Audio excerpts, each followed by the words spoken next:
Yung mga kaso na mga kinakaharap ko, talagang ginagamit para sirain yung aking pagkatao. Hindi ko mo, ikaw ay nakasuhan, Your Honor, isa-isa ka ng, hindi ka na dapat kapanipaniwala, Your Honor. Anyway, that's normal. That's normal. You know how sensitive this case that we are tackling right now.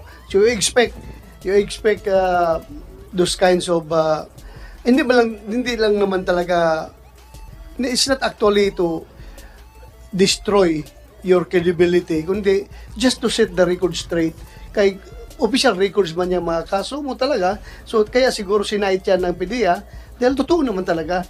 Ang intention maybe from your end might be a character assassination on your part, pero PDEA is just setting the record straight na meron kang hinarap na kaso at hindi mo naman dinideny. So Yes, Your Honor.